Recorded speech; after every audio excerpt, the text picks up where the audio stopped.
Ang mabubuting gawi ay daan tungo sa tagumpay. Ito ay tungkol sa aklat na Think and Grow Rich ni Napoleon Hill. Isipin, maniwala, umasenso, ang aral ni Napoleon Hill, isang araw sa baryo ng San Miguel, may isang binatang nagngangalang Marco. Galing siya sa simpleng pamilya ng magsasaka. Araw-araw, nagbubungkal siya ng lupa, ngunit ang isipan niya ay lumilipad sa mga pangarap na magkaroon ng sariling negosyo, makapagpatayo ng bahay para sa kanyang pamilya, at magkaroon ng kalayaan sa buhay. Isang araw, habang nasa bayan siya, napadaan siya sa lumang tindahan ng aklat. May nakita siyang librong may pamagat na Think and Grow Rich ni Napoleon Hill. Hindi niya agad naintindihan ang ibig sabihin, pero may kung anong humila sa kanya para bilhin ito. Pagkauwi, binasa niya ito gabi-gabi, pahina bawat pahina, at unti-unting nabuksan ang kanyang isipan. Unang aral, simulang mangarap, sabi sa aklat, ang lahat ng tagumpay ay nagsisimula sa isang malinaw na pagnanais. Naalala ni Marco ang kanyang pangarap. Ngayon, di na lang ito basta pangarap, tinawag niya itong layunin. Sinulat niya sa papel, magkakaroon ako ng sariling negosyo sa loob ng 5 taon. Ipinaskil niya ito sa kanyang pader. Araw-araw niya itong binabasa, iniisip, at ini-imagine na parang totoo na. Ikalawang aral, pananampalataya at paniniwala, sabi ni Hill, kung kaya mong isipin, kaya mong paniwalaan, kaya mong makamit. Kahit maraming nagduda sa kanya, pamilya, kaibigan, kapitbahay, hindi siya natinag. Araw-araw, sinasabi niya sa sarili, ako ay magiging matagumpay.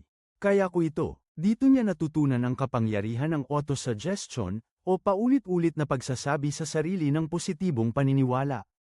Ayon kay Hill, ang ating subconscious mind ay tinatanggap kung anong inuulit natin sa sarili natin. Ikatlong aral, kaalaman at aksyon, hindi sapat ang pangarap at paniniwala. Kailangang kumilos. Nagbasa si Marco ng mga artikulo tungkol sa negosyo, nanood ng videos, at nakipagkilala sa mga taong may karanasan. Natutunan niya na hindi kailangan ng malaking puhunan para magsimula. Nagumpisa siya sa maliit, pagtitinda ng itlog at gulay mula sa kanilang sakahan. Sa loob ng 1 taon, double ang kanyang kita. Ika-4 na aral, Mastermind Group, sabi ni Hill, walang taong nagtagumpay ng mag-isa. Kaya humanap si Marco ng mga taong kapareho ng kanyang layunin. Sila ay nagsama-sama, nagbabahagi na ng kaalaman at suporta, isang Mastermind Group. Dito niya natagpuan ang mentor niya, si Mang Ernesto, na dati ring negosyante sa lungsod. Ika-5 aral, pagtitiyaga at pagkatalo, dumating ang panahon ng pagsubok. Bumagsak ang presyo ng gulay, nalugi si Marco. Halos gusto na niyang sumuko.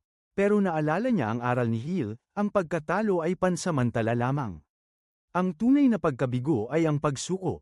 Bumangon siya, nagbenta ng iba pang produkto, nag-iba ng estratehiya. Unti-unting bumalik ang kita. Ang bunga ng pananampalataya, lumipas ang 5 taon. Si Marco, na dating mangangarap lang, ay may sarili ng tindahan, may online delivery service pa. Nakapagpatayo siya ng bahay para sa pamilya niya. Hindi pa milyonaryo, pero malayo na ang narating niya. Hindi lang siya yumaman sa pera, kundi sa kaalaman, karanasan, at tiwala sa sarili. Ang Think and Grow Rich ay hindi lang aklat tungkol sa pera. Ito'y gabay sa pananaw sa buhay. Ang tunay na yaman, ayon kay Hill, ay nagsisimula sa isipan. Kaya ikaw na nakikinig ngayon, ano ang pangarap mo? Isulat mo, isipin mo, paniwalaan mo, gawin mo, at balang araw, mararating mo rin.